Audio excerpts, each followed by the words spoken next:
నాగేశ్వర్ జనసేన మధ్యన జరిగిన ఎపిసోడు చివరికి తెలంగాణ ఆంధ్ర మధ్యన కూడా చిచ్చు పెట్టే విధంగా తయారైంది.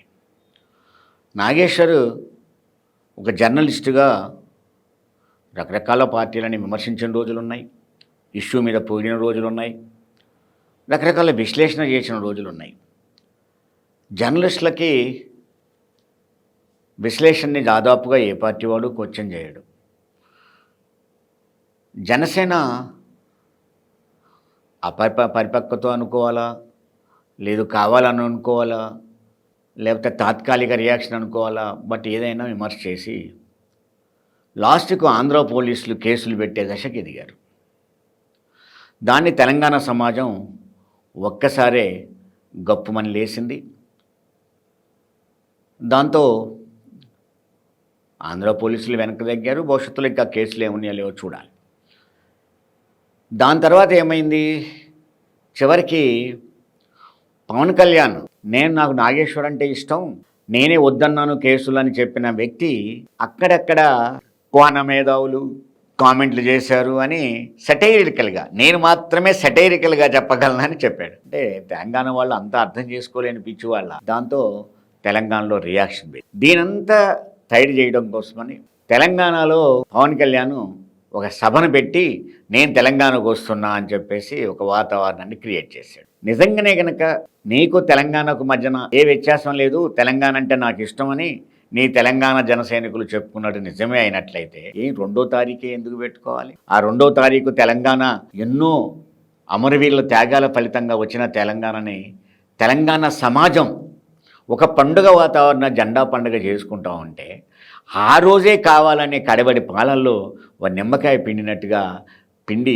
ఒక మీటింగ్ పెట్టే ప్రయత్నం చేశాడు పవన్ కళ్యాణ్. దానికి ఇక్కడ చాలామంది రకరకాల రాజకీయాలు చెప్పారు. ఏమని, ఎప్పుడో కరోనా వచ్చినప్పుడు మా పవన్ కళ్యాణ్ ₹1 ఇచ్చాడని, లేదో కొండగట్టుకు దానికి డబ్బులు ఇచ్చిండని, ఇది విచిత్రమైన వాదనలు చేశారు. ఇప్పుడు ఎంతోమంది తెలంగాణే కాదు భారతదేశ వ్యాప్తంగా కూడా తిరుపతికి వచ్చి హుండీలో డబ్బులు వేసిపోతారు. ఆంధ్రాకి ఇచ్చినట్ట, తిరుపతి కన్నకి వాళ్ళు సమర్పించుకున్నట్ట. దాన్ని రకరకాల రాజకీయాలకు రుద్దే ప్రయత్నం చేశారు. సార్, ఇవన్నీ ఒక భాగం అయితే నిజంగానే పవన్ కళ్యాణ్కి ప్రేమ ఉందన్న తెలంగాణ జన సైనికులు నమ్మినట్లయితే 2-3 ఆన్సర్లు చెప్పాలి. నేనేం విమర్శ చేయట్లేదు, ఆన్సర్లు చెప్పాలి. అప్పుడే తెలంగాణ సమాజం అంగీకరిస్తుంది. కోనసీమలో కొబ్బరి చెట్లు ఎండిపోవడానికి తెలంగాణ ప్రజల యొక్క దిష్టి తగిలి కొబ్బరి చెట్లు ఎండిపోయాయని చెప్పింది ఎవరో కాదు, స్వయంగా పవన్ కళ్యాణ్ ప్రకటించాడు. ఎందుకని? తెలంగాణ వాళ్ళు అంటూ ఉంటారు అప్పుడప్పుడు, కోనసీమ బాగుంది, కొబ్బరి చెట్లు బాగున్నాయి, కోనసీమ బాగుంది అన్నారు, కానీ ఎవరి దిష్టో తగిలి కొబ్బరి చెట్లు ఎండిపోయాయి. ఇక నువ్వు తెలంగాణ వాళ్ళు అంటున్నారంటే మళ్ళీ ఎవరి దిష్టో అంటివి. అంటే పిచ్చోళ్ళ ఎదుటి వాళ్ళందరూ నీ మాటలు అర్థం చేసుకోలేని స్థితిలో ఉంటారా? అంటే తెలంగాణ ప్రజల ఇంకొక పాయింట్ కూడా ఉంది ఇక్కడ. తెలంగాణ వాళ్ళ దిష్టి తగిలి అంటే నిరంతరం నీ దగ్గరకు వచ్చేది తెలంగాణలో ఉన్న జన సైనికులు మాత్రమే. మరి వాళ్ళ దిష్టి తగిలే కోనసీమ కొబ్బరి చెట్లు ఎండిపోయాయా అని నేను అడుగుతూ ఉన్నాను. అది తెలంగాణ జన సైకిల్ అంగీకరించుకోవాలి. అంటే పవన్ కళ్యాణ్ని వాళ్ళు సమర్థించొద్దని కాదు, పవన్ కళ్యాణ్ని అభిమానించొద్దని కాదు, జనసేనలో ఉండొద్దని కాదు, కానీ కొన్ని ఆన్సర్లు కూడా చెప్పడానికి మనం సిద్ధపడిపోవాలి. లేదు ఒక చోటలో ఏదైనా నోరు జారితే ఇది కరెక్ట్ కాదు అని చెప్పి నాయకుని దృష్టికి పట్టుకుపోగలగాలి. దాన్ని ఎక్కడో ఒక్కడ మాట జారిని అనిపించుకోగలగాలి. రాజకీయాల్లో ప్రజాస్వామ్యంలో తప్పేం కాదు. రెండోది కూడా ఏంటి, తెలంగాణలో తెలంగాణ ఏర్పడ్డందువల్ల నేను 11 రోజులు అన్నం తినలేదు అన్నాడు. దీని అర్థం ఏంటి? అంటే తెలంగాణ ఏర్పడితే నీకు అంత బాధ అనిపించి 11 రోజులు అన్నం తినని వాడివి, కానీ తెలంగాణ కోసం 100 మంది అమరవీరులైన ఆ త్యాగాన్ని మర్చిపోయినావు నువ్వు, కేవలం అన్నం తినలేదని చెప్పడం మొదలుపెట్టాడు. ఇదంతా ఎందుకండి? ఈరోజు పరిణామాలే చూద్దాం. తెలంగాణ మీద ప్రేమ ఉన్నవాడు తెలంగాణ జన సైకిలు తెలంగాణ రాష్ట్ర పార్టీ ఆఫీసులో ఏర్పాటు చేసుకున్న జెండా పండక్కి జెండా ఆవిష్కరణకి పవన్ కళ్యాణ్ ఎందుకు రాలేదు? తెలంగాణలో జనసేన ఉండాలి కదా, ఆ జనసేన కాడికి వచ్చి తెలంగాణ జెండా ఎగిరేస్తే ఎందుకు ఎగిరేయడు? అంటే తెలంగాణ జెండా ఎగిరేయడానికి పవన్ కళ్యాణ్కి ఇష్టం లేదు. అందుకని తెలంగాణ జెండా, జాతీయ జెండాను ఎగిరేసి తెలంగాణ జెండా ఎగిరేపోయాడు. లేదు, నువ్వు ఎక్కడో ఉండి రాలేకపోవడం కూడా కాదు, నువ్వు హైదరాబాద్లో ఉన్నావు కదా, వెంటనే నువ్వు ఎక్కడో ఒక కన్వెన్షన్లో ఓ సవర్ పెట్టుకొని పోలీసులకు అనుమతి కోరావు కదా.